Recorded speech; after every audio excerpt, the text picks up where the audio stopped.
देखि ब्रह्मा स्तुति करी कहिले, तुमर महिमा को जानिबा शक्ति कहार अछि? मते सृष्टि सर्जना करने को आदेश करंतु। सृष्टि करने विषय मोर ज्ञान नहीं। तुमर अनुग्रह हेले मु सृष्टि करि परिबि। भगवान कहिले, सृष्टि करिबार गुप्त कथा हेउची भक्ति जोग। मोरी भितरे रहिछि आदि आउ अंत। सबुठारे मोरी माया प्रकाशित हुए। आत्मा सबुठारे सबुबेले अछि। तत्वज्ञानी माने एकथा जानी माया संसार को अनुमान करती। तुमर चित्त केबे मोहग्रस्त न हेउ। शुकोवाच ए रूपे प्रभु भावग्राही ब्रह्मा को सृष्टि तत्व कही तक्षणे ब्रह्मार ग्रते गोविंद गले शून्य पथे कृष्ण न देखी प्रजापति अनेक मते कला स्तुति कर अंजलि शिरे देई अनेक भावे भाव बही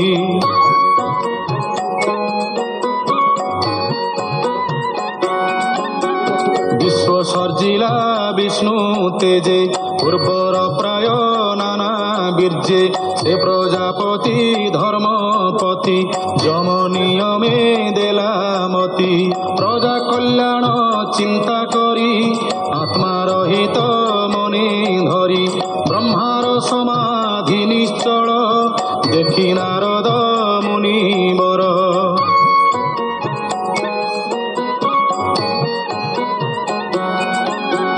पुत्रंक मध्ये प्रियतम विनय सेवारे से पूर्ण ब्रह्मार मन तोष कले विष्णुर माया जानिबारे पितार मन तोष जानी विनय भावे मुनि मणि पुछिले पितार ग्रते तू जहा पचारिलु मते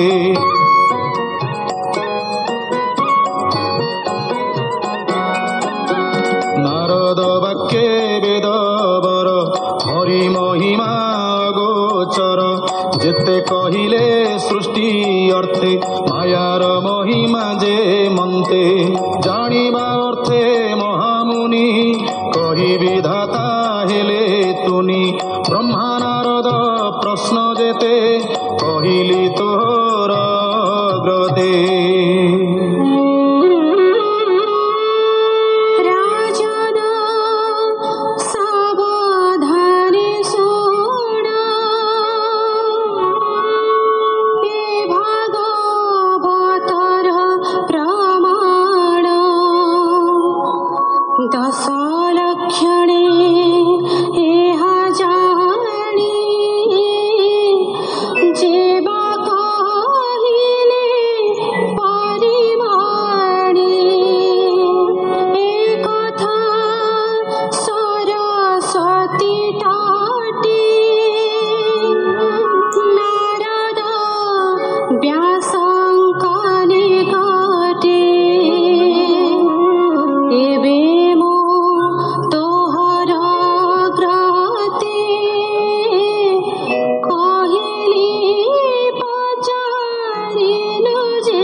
शुक उवाच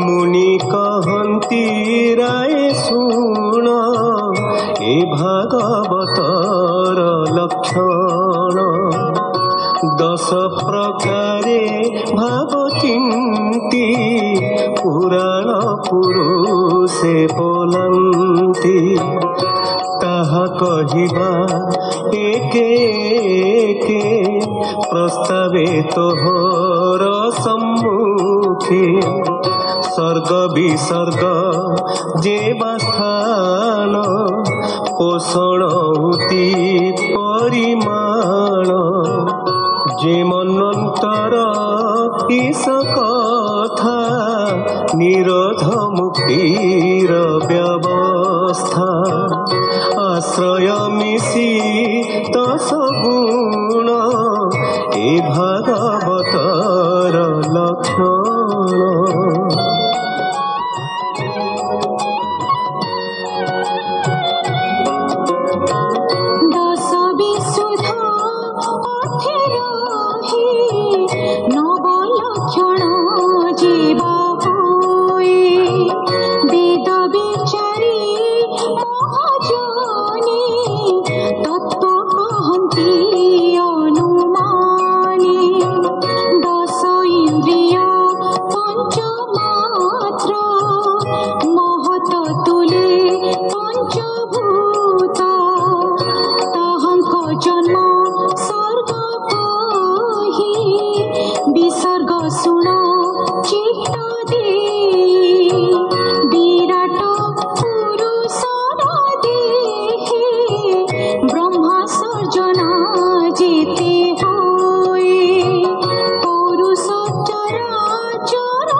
विष्णु विजय स्थिति नाम भक्तानुग्रह जे पोषण मन्वंतर जे मनु धर्म कर्म वासना उति नाम विष्णु अवतार चरित तार भक्तंक जे भकत कृष्णर कथा अनुवादे उत्तम पुरुषंक मध्ये ईशानो कथा एहा कही अपरे शुण मन दे संहरी आत्मार सकती जले शयन जोगपति